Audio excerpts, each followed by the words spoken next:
Warning, we are a spoilers podcast. At times we are also an offensive podcast. And we are most certainly a verbally explicit podcast. So if you fear for any of your delicate sensibilities, please back up now before you reach the point of no return. Alright, pussies, this is your final warning. Welcome to yet another episode of a podcast where ADHD has a little bit more of a hold on us than we'd like to admit. This is Cinematic Anarchy. And today we have our regular crew. Miss Ayo. B, you called yourself out before I called you out. Yep. Okay. And Thomas? Squirrel! Hi. Hi. Squirrel? Yeah, playing on the ADHD thing. He's on some fucking golden retriever shit right now. Brett, what the fuck was that? It was a laugh. I can do one too, but it's a little loud for me to have a microphone in front of my face, so I'm not going to do it. Don't make me uncomfortable. I won't. No, I won't. Okay. Today we're going to be discussing John Carpenter's Vampires, which two of the three of us liked, and two of the three of us actually watched all the way through. I'm sorry. I tried watching it 3 times. She has such a problem with James Woods. I can't take him seriously. He's a douchebag. He's got a douche face. I hate his stupid fucking face. You've got to... It was a good film. What you have... I beg to differ. With almost any medium now, considering things are coming out about people left and right. I mean, honestly, you can sit here and say you can't watch a Mel Gibson film because honestly... I honestly can't. He's got a fucking stupid shit douche face too. Okay. You got to separate the person from the work. So this is the last time you will see Miss B on the podcast. Okay. And we fired her and we'll be replacing her with... Good luck finding someone that's as consistent as me, buddy. You are consistently wanting to slap so many people in the face. I hate their stupid fucking faces. You have a punchable face. You have a punchable face. He does have a punchable face. You can't tell me that you don't see James Wood and just can't resist punching him in the fucking face. It's like watching Roddy Piper in the movie I They will try Live. again tonight. Can I speak? Sorry. Okay. It's like watching Roddy Piper in the film They Live, except for when you put the sunglasses on, all you see are people whose faces you want to punch. So you're seeing, you're a person that I want to punch. You're a punchable face. You're a punchable face. We need to take your glasses off for a few minutes. See, but if you did actually watch the film all the way through, then Miss B, you would have seen James Wood got his ass handed to him a very good couple of times. It was quite entertaining. Like you talked about him having a punchable face. He does have a punchable face. Stick around till somebody punches him in the face then. Because that player literally bitch slaps him across the fucking room. How many movies has he actually gotten his ass handed to him? A good portion, right? A good portion, right. So you got to stick around to watch his ass get handed to him. You need that gratifying moment. You didn't wait long enough. You watch the first 15 minutes of it and be like, he hasn't been hit yet. I'm sorry, my friend kept me awake until 9 a.m. Yeah, okay, we'll give you that. And I honestly, if I'm sleep deprived, I don't want to watch James Woods either. Thank you. I'll be honest. If there are a lot of things that I could watch that I'm sleep deprived. Honestly, what I will say about this film is the reason why I liked it is because it was literally unlikable piece of shit versus unlikable piece of shit. Seriously. Honestly. I mean, valid. And then you got the forgettable the only gripe. So overall, it was evidently a low budget, bad movie for a lot of people. That's why it was good. Right. The only gripe I have against it in terms of a bad movie is within the first 10 minutes of the film where James Wood gets his ass handed to him by a vampire and gets knocked across the room. He goes into a wall and then falls down. To which he proceeds to push the table out of the way instead of, if he was to actually get bitch slapped across the room, he would have went into the table. No, you literally you visually see him stop, push the table, and then fall down. Okay. Really, bro? He's a terrible actor. So, I watched this film. I've seen this a few times. I'm probably never going to watch it again. Because I've watched it probably as many times as I could justify actually watching it. In a lifetime. I've had a VHS copy. I've had a DVD copy. Now I have a Blu-ray copy of the same fucking movie. So I have bought it on almost all the physical media that I could think of having it on. It's fucking awful. Well, he's you got do not money. need that much James Woods in your life. I could use him for other movies. There's a couple of other movies that he was really good in. This was actually not bad for what it was. The entire film, basically, the reason why a lot of it worked is because there was the scripted version of the movie, and then there was the version that we got. Yeah. Because what I guess he didn't have a lot of trouble. John Carpenter didn't have a lot of trouble working with James Wood, who was notorious by other directors for being extremely fucking difficult to work with. Because what he did, he says, we're going to do 2 takes, or several takes. In the first take, you're going to do it exactly the way that I wrote it in the script. Yeah. The second take, I'm going to allow you to ad-lib and do whatever the fuck you want and say whatever the fuck you want. And most of that stuff stayed in the movie. So, most of the scripted content was not even in the movie. It was the stuff that James Woods came up with on the fly. Which feeds into her basically saying she felt he's kind of a douche because if all that stuff was kept in, it was all the stuff that was running around in his head. Which means that douchey character, that real kind of... He was a hard ass. He was an asshole in this movie. He was definitely... He tried doing that whole, walk away from the burning building thing and be all cool. And it just... He can't pull it off. He's, Didn't he walk away from Hugh Jackman. The burning building and get knocked on his ass? Yeah. Or he rode the burning thing out of the building and then had to do a duck and roll 2 seconds before the flares went off. I think the flares went off before he did. I really do. I didn't like Mark Boone Jr.'s death in it. No? Why not? Because it felt very disrespectful. He opens the door and then gets near enough cut in half. I mean, that was just disrespectful. The whole point is that the entire team of Slayers are supposed to bite it in the very beginning. No, I know, but it's just felt disrespectful to him as a person, because he's a great actor. Okay, he was phenomenal on Sons of Anarchy. He's just, in general, he's a great actor. And to see him go out like that, I was like, bruh, that's just a little disrespectful. Don't hate me! I mean, honestly, to have Mark Boone killed by the bad guy from the Karate Kid movies... I mean, you got cut in half by Terry Silver as a vampire. Yeah. Okay, so... Yeah. That gave serious fucking, Antonio Banderas vibes from Interview with the Vampire. I guess. I mean, yeah, I could give you that. Yeah, he did give them vibes. I'm pretty sure that's probably the same makeup that they fucking used. Likely. I don't know the time difference between those two films. Wait, let me just double check. I'm going to be entirely honest with you. Watching the entire movie through, James Woods was not my favorite character in the movie. At all. No. Even remotely. I'd say Daniel Baldwin was my favorite. I think, personally, this is just for me, Cheryl Lee was my favorite. Okay. Katrina, and the reason why I say that is because she barely spoke a word the entire film. Every bit of her acting in the film was all done with the eyes. Yeah. Every bit of it. So basically the best acting she's ever done. Well, no, not the best acting that she ever did. She was a mainstay in Twin Peaks before she even did this. But she went through this entire film and projected every single emotion, every single moment with her eyes, and you really could feel her character in the movie. And as much as I might poke fun at Thomas Ian Griffith as the lead vampire in this, young Valak, yes, honestly, I think that he did a far better job than either Baldwin or Woods did, portraying the menacing portion of his character. You could see the orgasm in Katrina's eyes when Valak was feeding off her in her thigh.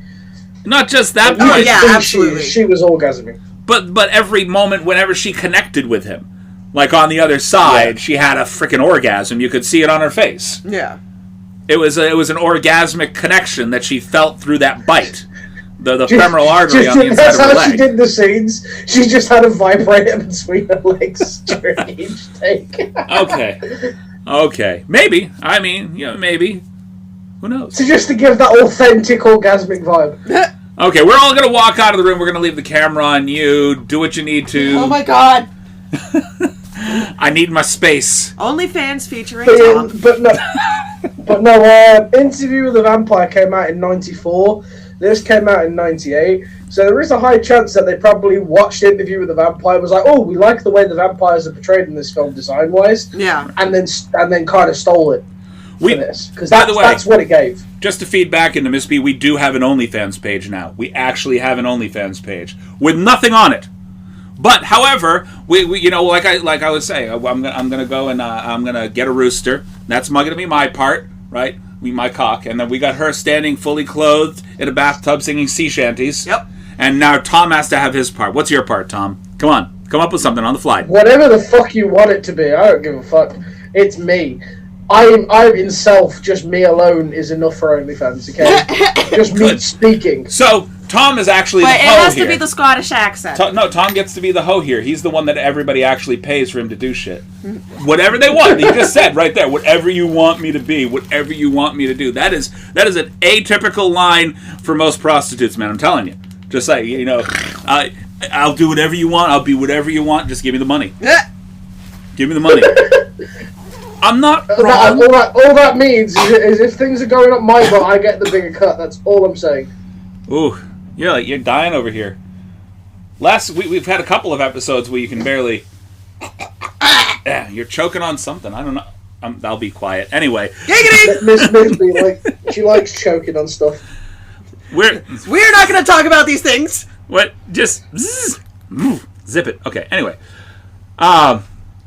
Honestly, of John Carpenter's films, I'm even going to have to admit, I love the movie, but of John Carpenter's films, this is not even my favorite. No. Like, he has so many other movies that I absolutely loved him doing. Yeah.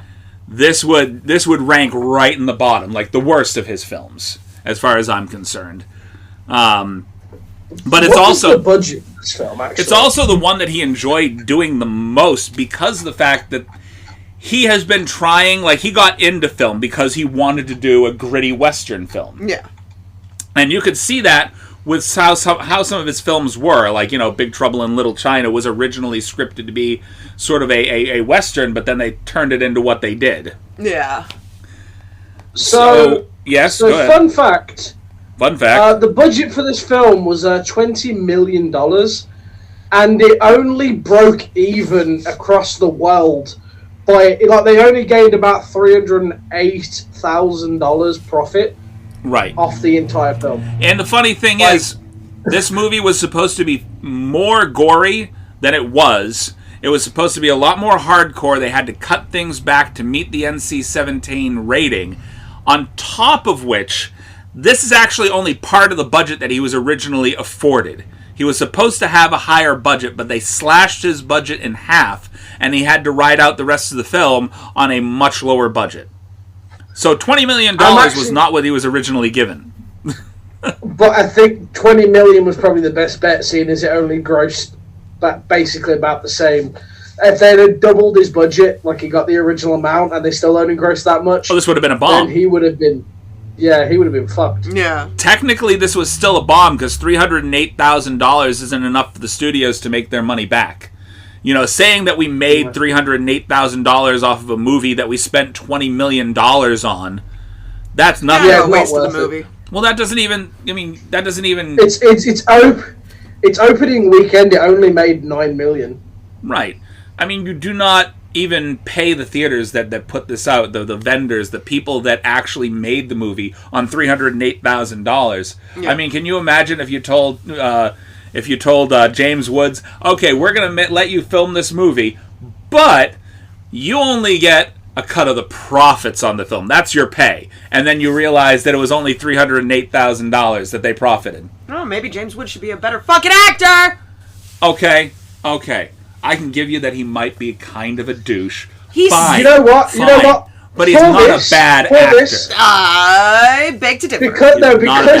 Because she keeps moaning about it, we're going to do this. At some point, we're going to have a James Wood dedicated episode, and Miss B has to watch all of his films. No! And this... No! I refuse! I'm not doing it! We don't have to fire her at that point. She's going to quit. Yeah, We won't have to fire her. Just the most dedicated member. We're going to tie you down, and we're going to make you watch James Woods movies with toothpicks in your eyes. You can't close your eyes. We'll make sure. We got the tears. We got the fake tears. You'll be fine. The eyes will be lubricated. Okay, Trump. 70 hours worth of James Woods films. You ready? Are you ready? No. No. It's Okay, Trump. that initial scene from Robot Chicken where he's going to watch all sorts of shit. Yep. He's just going crazy. All in all, There's not much there for Miss B to go crazy on because she goes crazy anyway. she did what she needed to for this movie anyway. She watched part of it and then said, fuck it, I can't do this, I'm too tired. And then stayed up till 9 a.m. after trying to watch the movie 3 times. I restarted it 3 times and I just couldn't fucking get through it. I have movies like that too. There are some films But that I here's have the had thing. trouble watching. Miss B, think about it this way. If you actually stayed up and watched the film all the way through, you probably would have went to sleep at a regular time because you would have got so bored and you would have fallen asleep. All right. Yeah. We've gotten way off topic, but I'm going to say one thing before we move back into the vampires. Okay. You know the kind of garbage that I watch, that Yeah. I love watching. I have one film that I had to watch a grand total of 7 times. Severin. Yes. 7 times. I think he's going to say 17. Blah, blah, blah, blah. 7 times. I had to watch it a grand total of 7 times 7 and 8. to be able to get all the way through it. Yeah. It's just... It was Christian Slater and John Travolta in Broken Arrow. I did not watch that. It was Doesn't sound like I have any intention of doing so. I've known a lot of people that really liked the movie. I've known people that hated the movie. I considered it a personal challenge. Yeah. And it took me 7 times with this movie to finally watch it all the way the fuck through. I just couldn't pay attention to this shit. So when you tell me that you had trouble watching this and you had to start it 3 times, I understand. Yeah. I got like Mind half you- an hour in and I was like, what the fuck is happening? And I had to restart it. Broken Arrow, personally, I wouldn't have tried to watch 3 times in the same evening. I could not get through.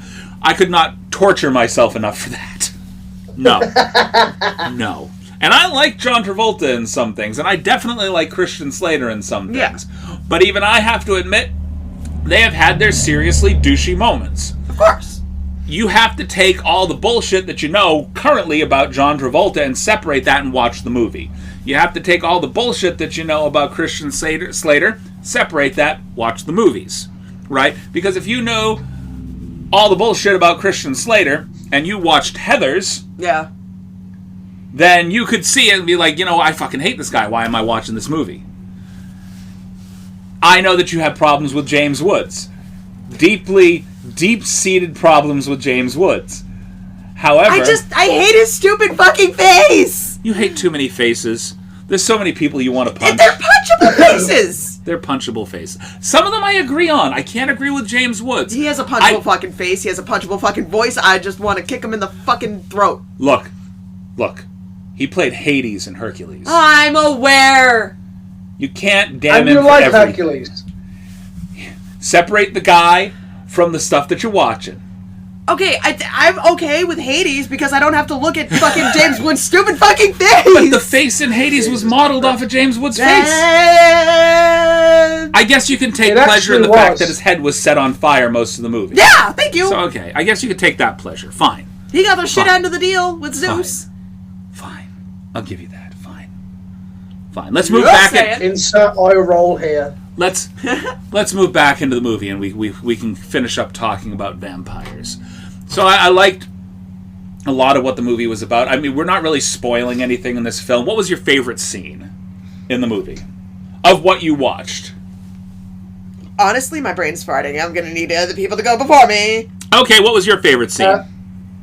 The bit where James Woods was tied up to a cross and Valak was basically putting a flaming stick by his dick.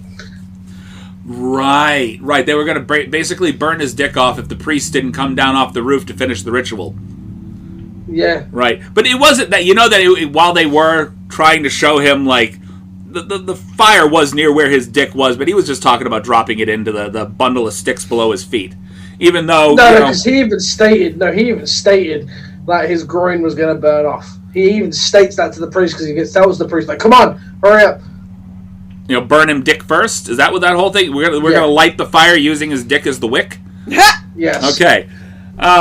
Personally, I think the initial just melee, the whole fight scene that happened before, there was a moment of real cheesiness that I looked at and like, this was too much even for me. Like, watching the whole scene where Valak walks into the Sun God Hotel, by the way, the irony of that fucking name, and just decimates each one of these guys one by one. And there's this whole scene leading up to him blowing the head off of the priest, right?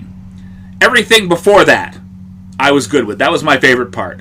That whole thing. Because after they blow the head off, he blows the head off the priest, and then you see Daniel Baldwin, Montoya, and Jack running out of the room just shooting this guy.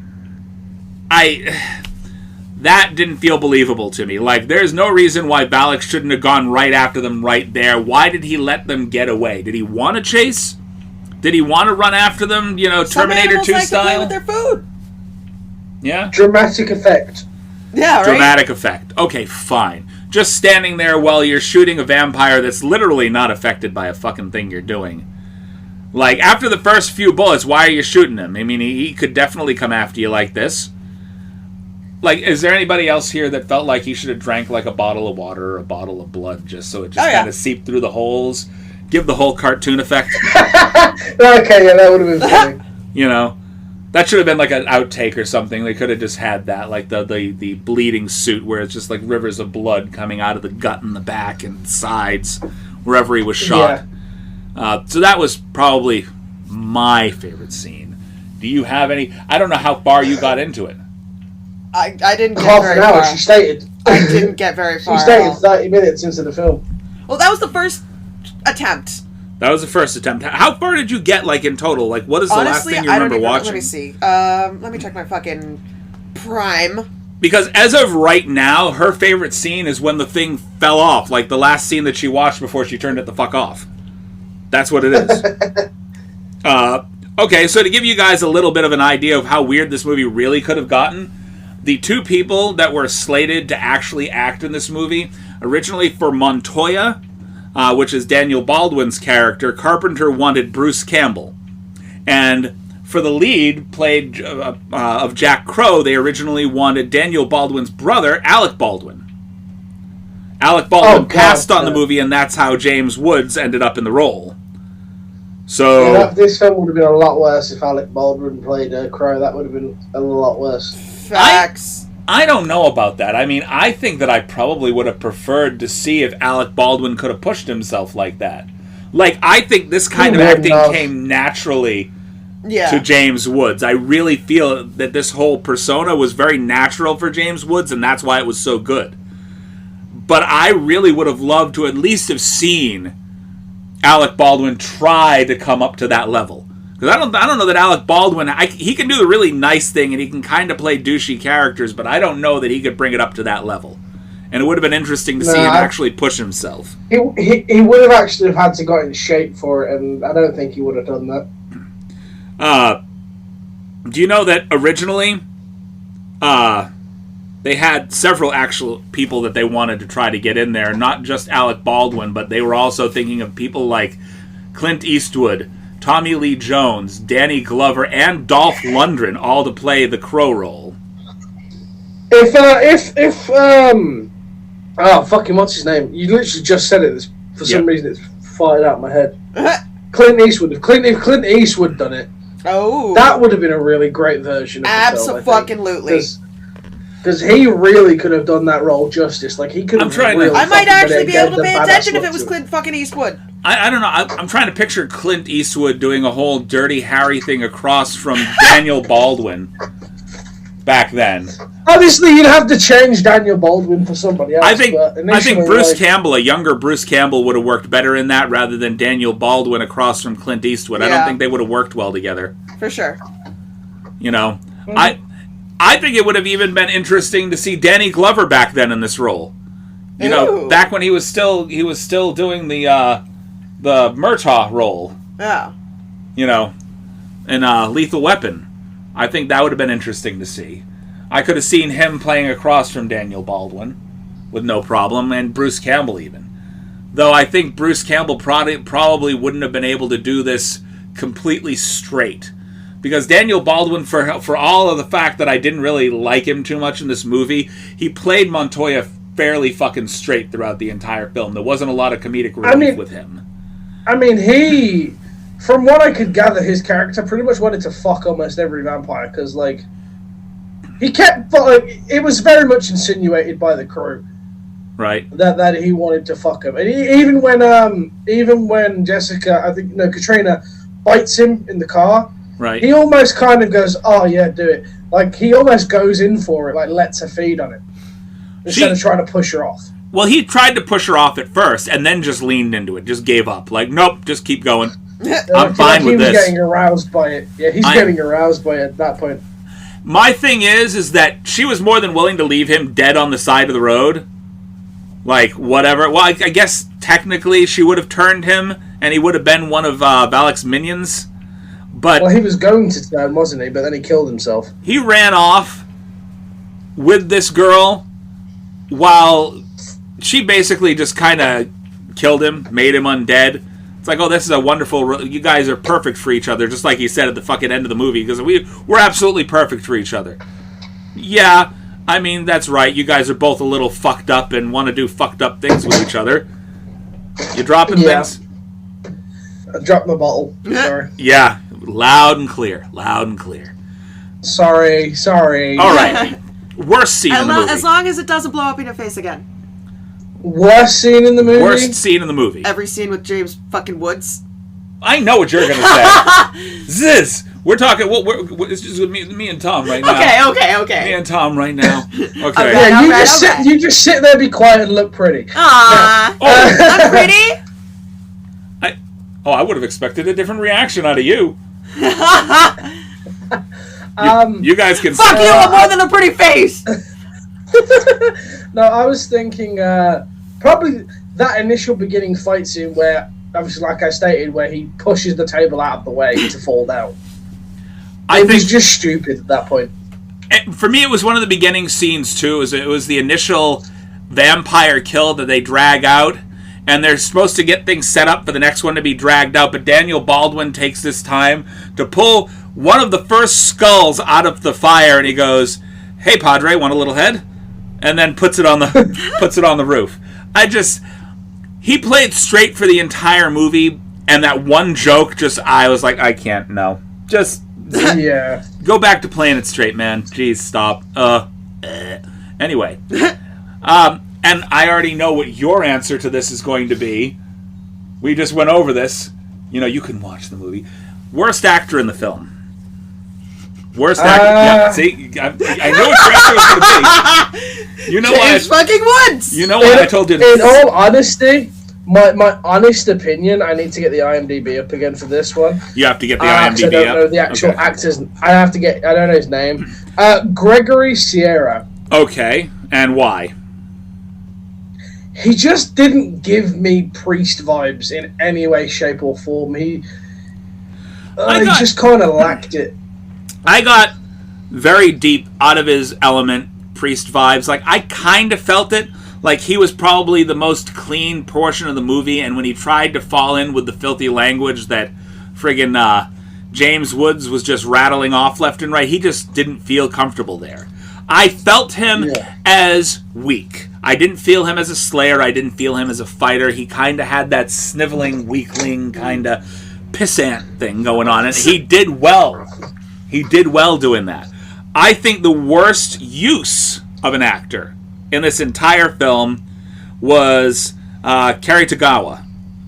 All right, Shang Tsung. They had Shang Tsung himself in this fucking movie, and they made when I saw him, I was like, "Yo, what's he doing in this?" Like I don't even remember how he died. That's how little I remember of his death in this movie.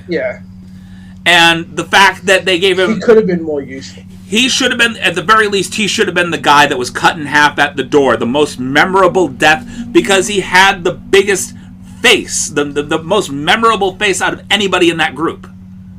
And the fact that... So this movie came out in 98, right? Yes, this movie came out in 98. So when did he do Mortal? He did Mortal Kombat in 95. Okay, right. He played Shang Tsung in 95. So at that point in his career, he is the most memorable face in that entire film. He was one of the most memorable villain characters in several movies throughout the late 80s, 90s. He was a big name. You know, even though a lot of people could see him fly under the radar for a lot of things, he was probably the most memorable face in the group at that time.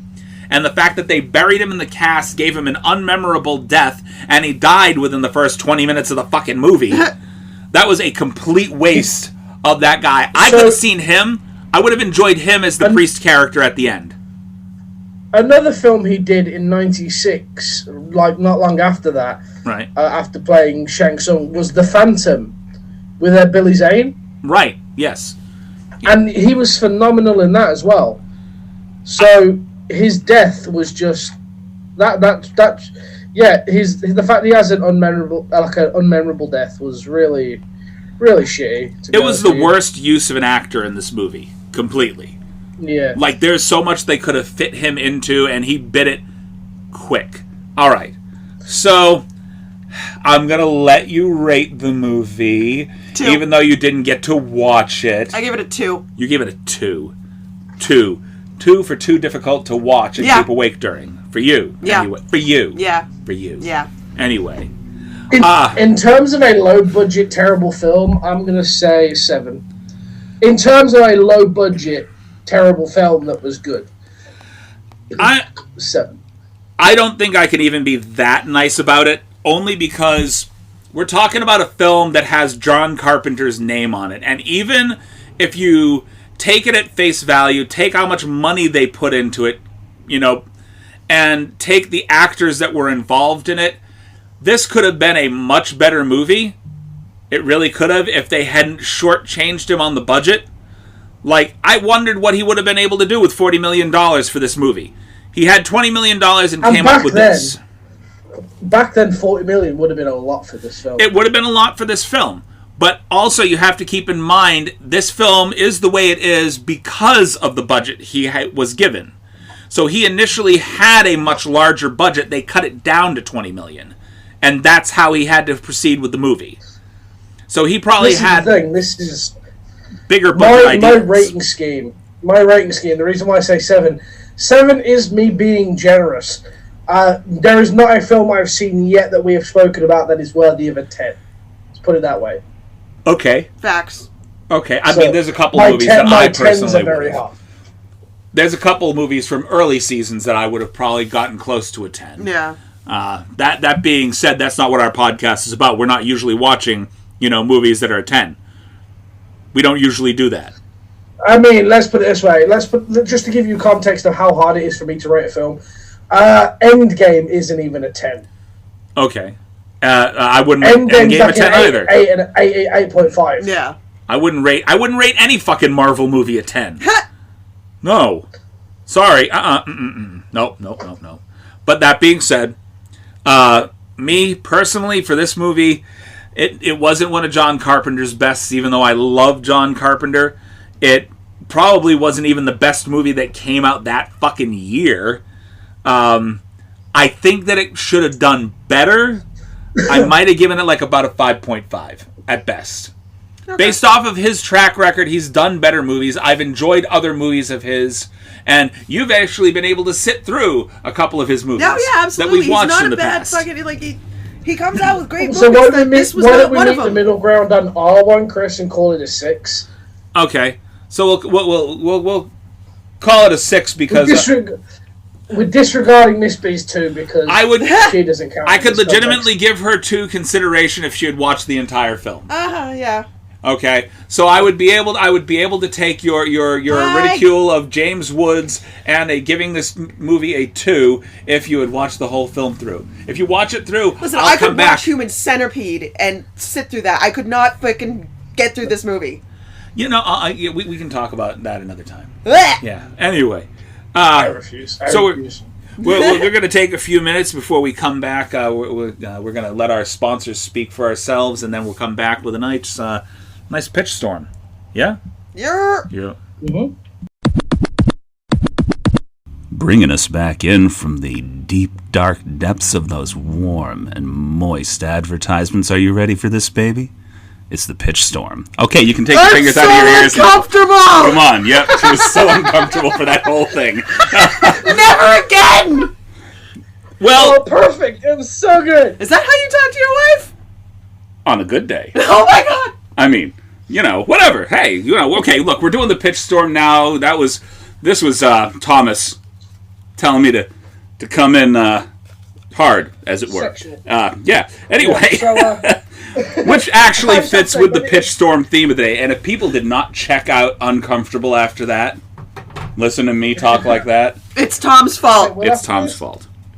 I guess. Hey. Hey, this is all your fault. Okay. I'm going to do this every fucking time. I'm going to get Chris to do everything like this every time. I hate you. I don't think we should, but thank you. I appreciate it. And he's still feeling that Dr. Pepper. That was about a 4 compared to the last one. Yeah, that was like a 4 on the Richter scale. I'll fix that. I'll fix that. We don't need you to belch on the... No. I said no. Oh my god!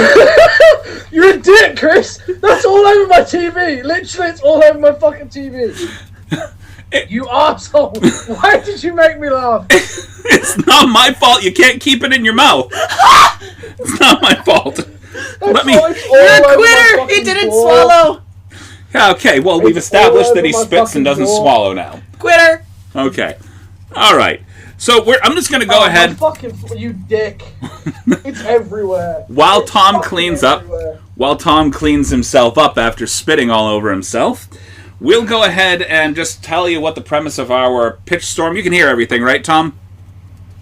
I can hear everything. I'm just pissed off now. That's... Fuck's sake. It's all over my fucking computer. Oh. Hopefully it didn't break anything. I mean, I'm funny, but not like spit all over your computer funny. I don't think so anyway. That was some fucking crazy spit take shit. I wasn't trying for a spit take either. Well, it happened. No. Okay. Das Boot exploded in his face.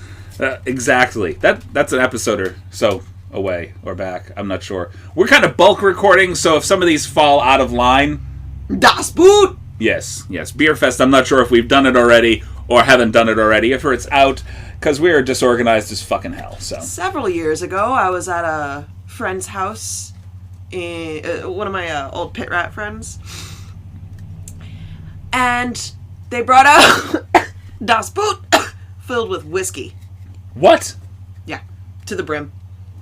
It was a lot of whiskey, and I definitely got way too fucked up. That's like hospitalization drunk almost. No, I got like messy drunk that night. It was not great. He's still on mute. Yep. We can't hear him. Or may have. Yeah, that's quite mild. Mild? Yeah. Mild. We haven't even got boot filled to the brim with whiskey? I don't know about that. The boot was like this fucking big!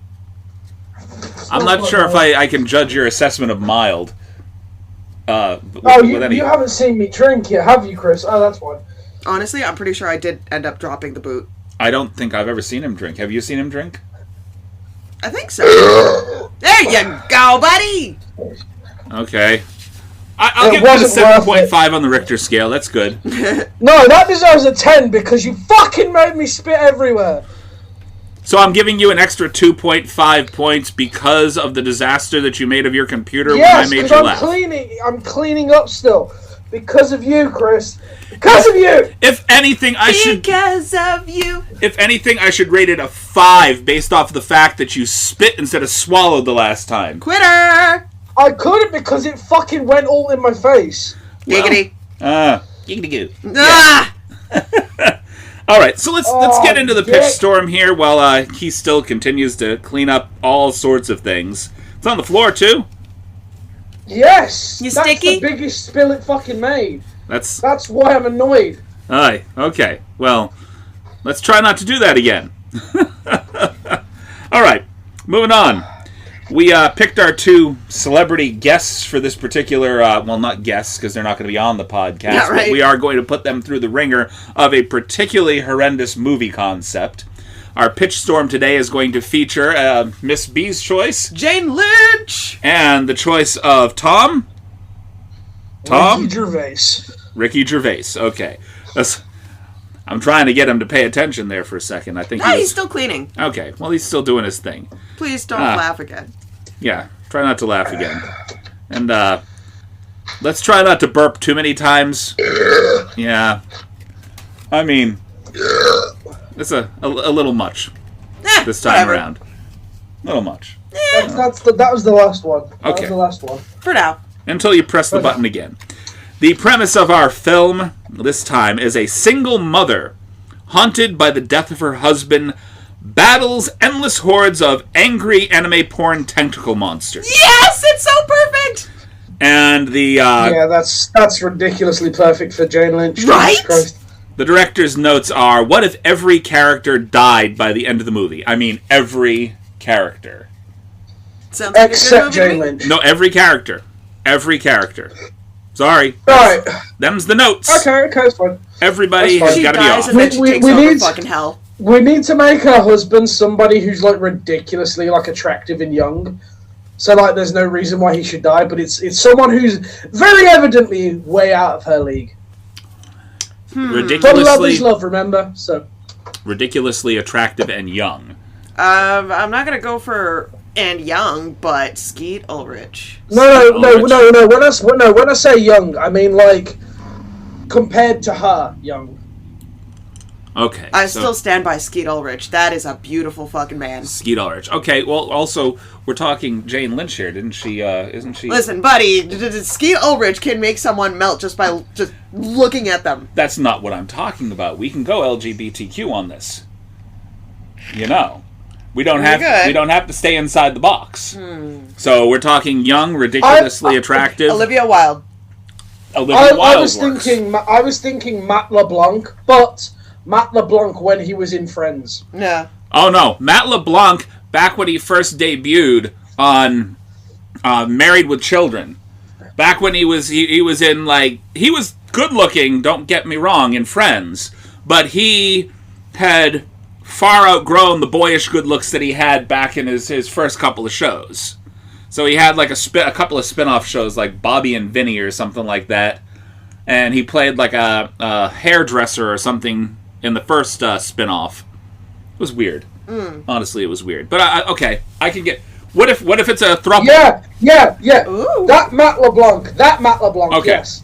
So we're going to make a throuple situation here. So we have young Matt LeBlanc with Jane Lynch, and we're going to throw Olivia Wilde in there as well. So it's a throuple. Yes. So okay. I mean, that Matt LeBlanc could have pulled off a throuple as well. So yeah, we'll give him that. We could pull off a throuple. Okay. We can pull up. We're gonna pull off. Try to realistically pull off what fucking Ben Affleck keeps thinking he's doing in movies, where he can get two girls that are very, very obviously lesbians, but they want him.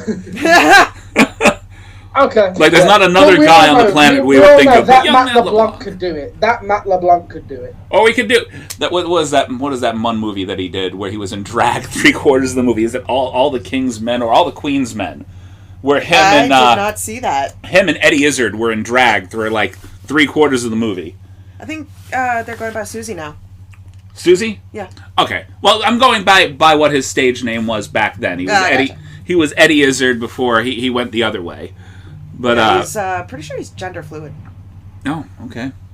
I mean, good for them. Them? Is that how you do that? He said you can go either way. Okay. I mean, he's pretty much comfortable with whatever pronoun. Okay. I mean, I don't want to like go one way or the other. Yeah. All right. So we have the Jane Lynch, Matt LeBlanc, and Olivia Wilde throuple figured out.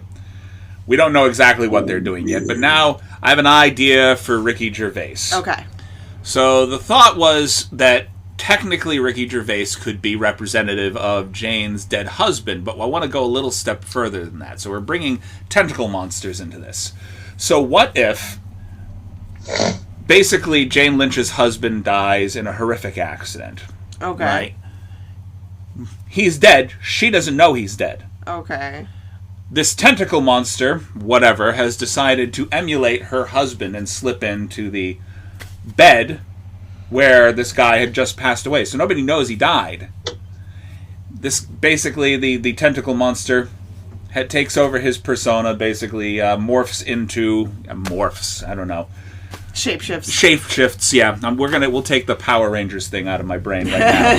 Shapeshifts into Ricky Gervais and pretends to be her husband for all intents and purposes, but be able to do that, the monster has to ingest the now dead husband's brain. Okay. So, tentacle monsters basically eat brains. it's the zombie trope. Okay. So, I get where you're going. I get where I'm going. It's bad. I'm thinking bad movie premises. Nope, it's obscure enough that Jane Lynch would totally be into it. Or getting the smell the fart look from right. Tom over here. What's the look on your face now?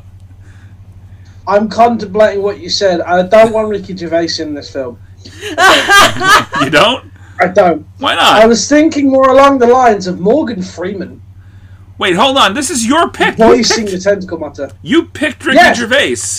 Yeah, for the next fucking card. What if it's Ricky Gervais with Morgan Freeman's voice coming out of his mouth the entire film? Oh my god! That should be real. No, God, no, because Morgan Freeman's too pure to work with Ricky Gervais. Ricky Gervais.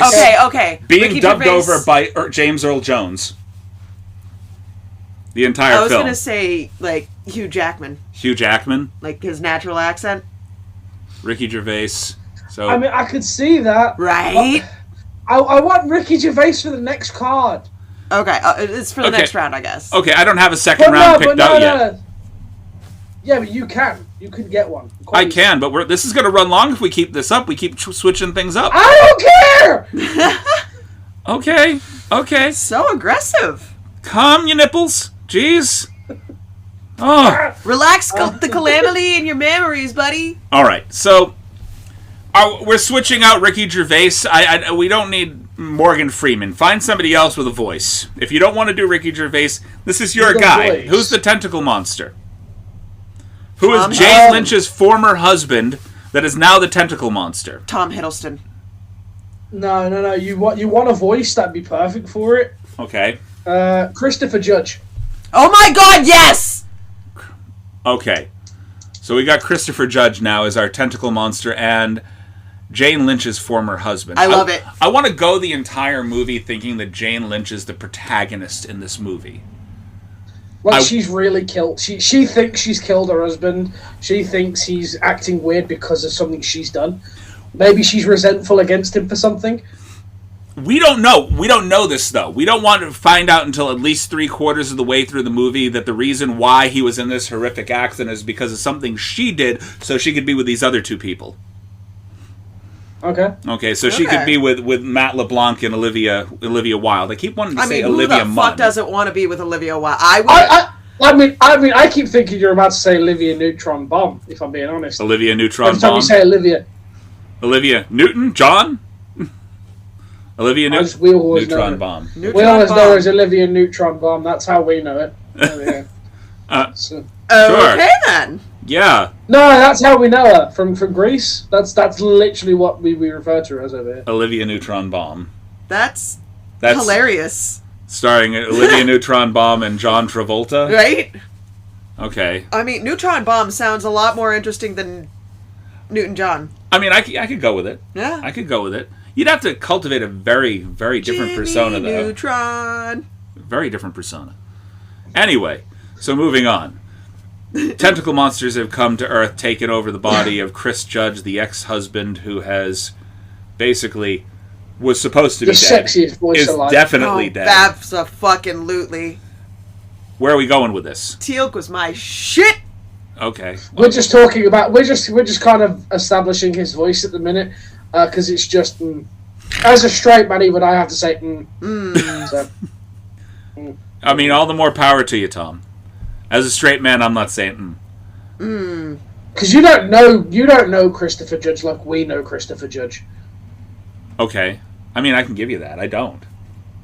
He's the voice of God of War. Okay.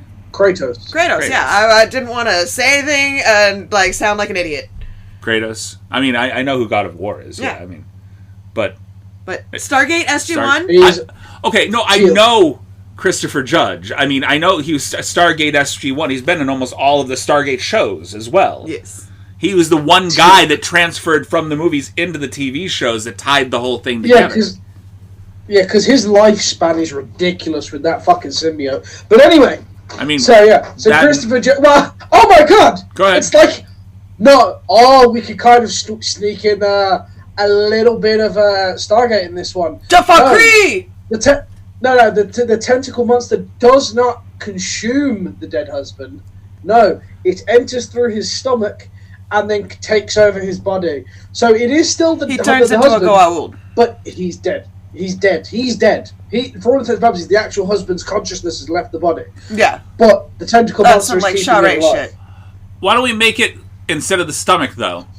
Instead of the stomach, it enters through the ear and into the brain and basically takes over the cavity where the brain once was. Okay. Controlling the nervous system and everything else that goes along with it. It basically is a monster that would act as the brain in the animal that it would basically replace. Okay. So, okay. Also providing it the ability to, at any point, I don't want to say grow tentacles. Obviously, he starts speaking. This is where I need a better vocabulary. I want his tentacles to come out of his mouth. The tentacles come out of the mouth? Yep. Oh. Gives tentacle porn a whole new idea. So it's all oral. They're tentacle porn monsters, so this is all oral then. Yep. He says things out of order. That's what starts to make the wife a bit like, why are you being weird? We need to put our tentacle monster against the girl from Teeth. Oh my god! No! No! I don't like that. Don't do that. Don't even mention that. Jesus Christ. Oh, for fuck's sake. Oh, my willy hurts. He just went full fucking Scottish. Oh, my crown jewels. No, don't like that. Are you okay? That's for that. No, just the thought of it's hurting my balls. Fuck. Just a dull ache in the low... Ache? I can speak words. I'm good at it. He's not okay. No, I'm not okay. I'm not okay. God, neither am I. So, if everybody dies in the end, I feel like killing off everybody, there has to be sort of like a self-destruct, like a mutual self-destruction. Okay, kind of so thing. Christopher Judge goes around, he starts killing people, fucking... I was thinking he fucks them to death. Because it's a tentacle porn monster, so he's got to fuck them to death. Okay. Okay, Mr. Garrison. You took us both right out of our brain space there, just... No, I say fucks them to death. In the sense, like, because the tentacles come out of the mouth, so, like, if he kisses a woman, he just kind of right through them. Okay, I get where you're coming from, but... Okay, Mr. Garrison. I'm sorry. I'm picturing this really, really gruesome scene where he grabs this woman and kisses her for the first time, and the next shot is, like, floor level, just below the ass, where the tentacles come out, and then there's just blood dripping. Yes, exactly. I'm so exactly. uncomfortable! Yes! Oh. Yes! It's yes, I like that. Well, we gotta think how everyone's dying. How everyone's dying? I'm thinking all sorts of horrible things. Like, it could work for a guy, too, but, like, all you see is him kissing the guy, and the next thing, like, the tentacles just burst out of the zipper. You know, just something... Yes. And then Jane Lynch catches on, and she fucking, like... starts, like, sneak around trying to figure out a game plan on how to stop him from killing off everyone else in, like, the neighborhood or some shit. And, I don't know, they just fucking... lures him into, like, some kind of incinerator or some shit. And she just kills both of them. But she sacrifices herself in it, yeah. Yeah, exactly. But it's got to, as they're burning, you've got to hear that, like, typical 90s fucking monster death thing, you know, where it goes, like, really high-pitched and it's, like, three voices layered on top of each other. Yeah. That kind of scream. That's what we've got to hear. Oh, absolutely. Okay. Oh, no, best way to explain it. Nightmare Before Christmas... when Oogie Boogie's, like, dying and he's falling into the... You know, that fucking... that sort of voice. I was thinking more like just a lobster boiling. Just a lobster boiling? Yeah. What kills this creature? Fire. Salt? He's a Salt and freshwater fire. tentacle monster. Oh, I'm right now. I'm picturing like the Winchester more like a is giant shooting people slug with at this like point. salt rounds. Basically, like You're shotgun talking more salt like a fucking rounds. slug language monster there, at buddy. this point. Huh? I said you're talking Tom's language. I'm thinking he's like talking the Winchester style shotgun shells filled with rock salt. But then, like I said, wouldn't this make the tentacle monster more of a slug monster than a? Well, I'm not saying like, that. sea I mean, creature? technically, you can go with the same slimy exterior to the tentacles too. Just this kind of mucusy slime that drips off of these tentacles that come out of his mouth. Don't Make throw it up, Tom. acidic. Make it acidic slime. Moist and mucusy. No, make it acidic slime. So that's what it's. Burns that's through what's shit. helping kill people. Okay. That it touches. Yeah, I So got it just you. sort of burns through the body as it works its way down. Yep. Okay. Yeah. My stomach hurts. Just thinking about this. Yep. And we're gonna eat. No, this no, humans. no, that scene that you was talking about where it's just like ass level shot, and then instead of it just being like blood comes out, it's like everything just falls out like intestines. And I'm everything so just melted uncomfortable. through.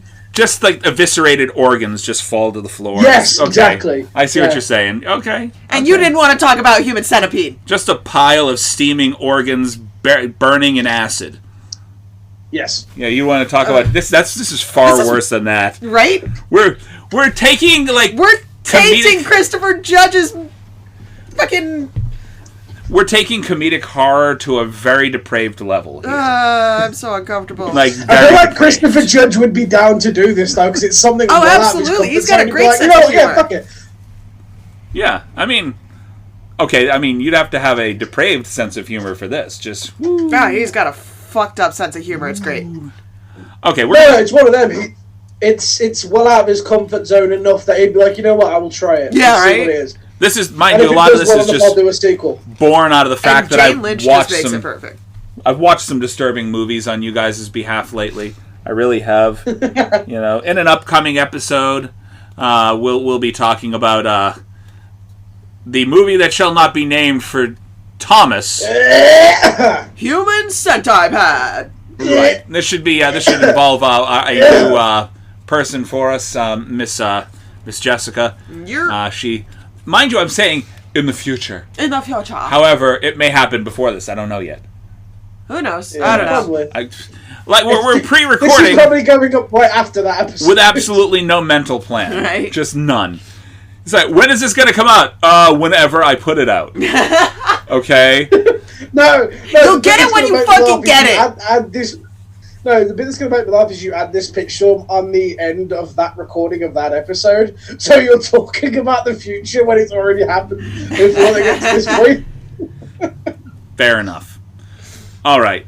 So that pitch storm actually took us through our full 30 minutes. We're good. We're good. We're good. Pizza! And thank you for sitting down with us and discussing vampires today and listening to us while we use Christopher Judge to... I'm sorry, Christopher. I still love you. I'm sorry we So do I. tainted your characterization. You know, he basically He's used him to if he- disembody his victims with deep, deep tongue.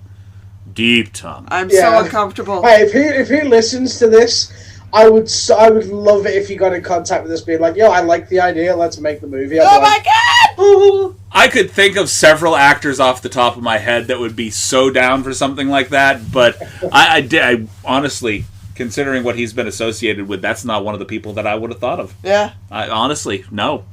But who am I to judge? Maybe. Who knows? All right. So thank you for once again listening to us today. You can find us on any one of your favorite podcasts.